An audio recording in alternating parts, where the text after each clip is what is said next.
हरि ओम श्री कृष्णम वंदे जगद्गुरु।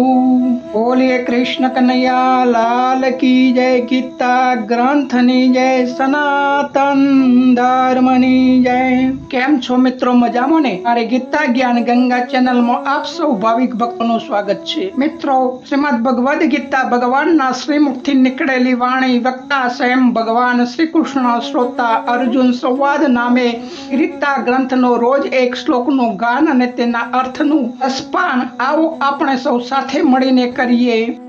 મિત્રો, આજના ગીતા ગ્રંથ જયંતીની સૌ દર્શક મિત્રોને ખૂબ ખૂબ વધાઈ। મિત્રો, આજે અધ્યાય 5 કર્મ સંન્યાસ યોગનો શ્લોક નંબર 5 વિશે यत्संख्ये प्राप्यते स्थानं तथो गैरपि गम्यते एवं संख्यं च योगं च य पश्यन्ति स पश्यति। ज्ञान योगियो जे परम धाम ने प्राप्त करे से ए ज कर्म योगियो पण प्राप्त करे से। आथी जे मनुष्य ज्ञान योग अने कर्म योग ने फल स्वरूप में एक ज जुए से ए ज यथार्थ जुए छे। श्लोक ने विस्तार थी जोईए कि आगळना चौथा श्लोक में भगवान कर्म संन्यास अने कर्म योग बंदे मार्गो परमात्मा सुधी पहोंचे ज छे। अर्थात बंदे मार्गोना आचरणनु फल स्वरूप परमात्मा परम धाम कहो, मोक्ष कहो, मुक्ति कहो, निजानंद कहो, परम शांति कहो, ते एक ज छे।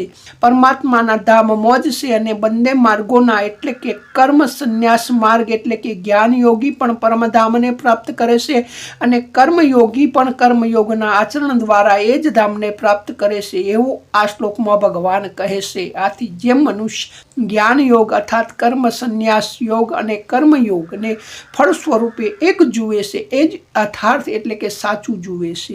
कारण के कर्म संन्यासीए मानसिक साधनोनो आश्रय लई अवलंबन लई ज्ञान योग साधवानो होय छे।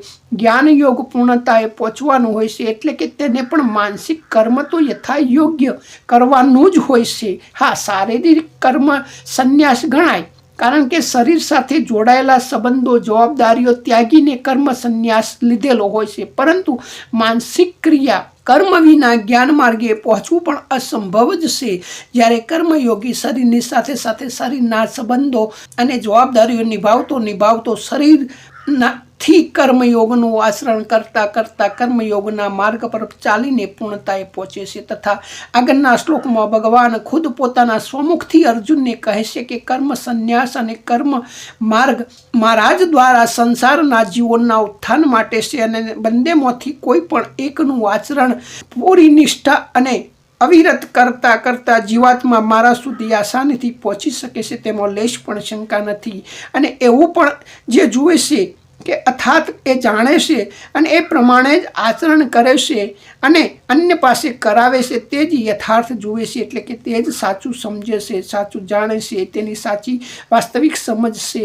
આવું ભગવાન અર્જુનને કહે છે। હવે દ્રષ્ટાંતથી જોઈએ કે શાસ્ત્રમાં કહ્યું છે કે શારીરિક ક્રિયાથી ભાવ પ્રધાન ક્રિયા ઉત્તમ છે, ભાવ પ્રધાન ક્રિયાથી વિચાર પ્રધાન ક્રિયા ઉત્તમ છે, વિચાર પ્રધાન ક્રિયા કરતા વિચાર એટલે કે નિર્વિકલ્પ સ્થિતિ સૌથી શ્રેષ્ઠ છે।